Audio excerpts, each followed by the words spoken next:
Mapagpalang araw po sa atin lahat at samahan niyo po ako sa aking pagluluto ng ginataang tuna na paksiw. Paksiw na tuna, basta yun na yun. Ginataang tuna, paksiw na tuna. At syempre damihan ko po ng paglagay ng sibuyas, bawang at sili kasi nga po mayaman kami, char lang po kasi po mura lang yan dito kaya damihan, wag tipirin. At yan na po, tadtarin ng napakaraming bawang.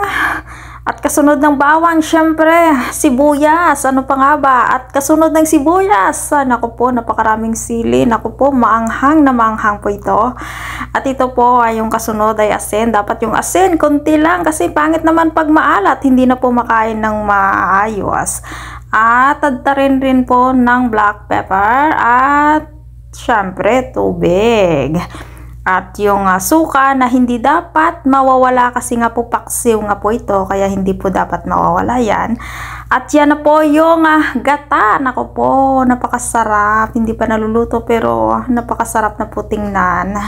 At yan na po, mag-start na po ng pagluluto at maya-maya niyan, nako, pwede nang iulam.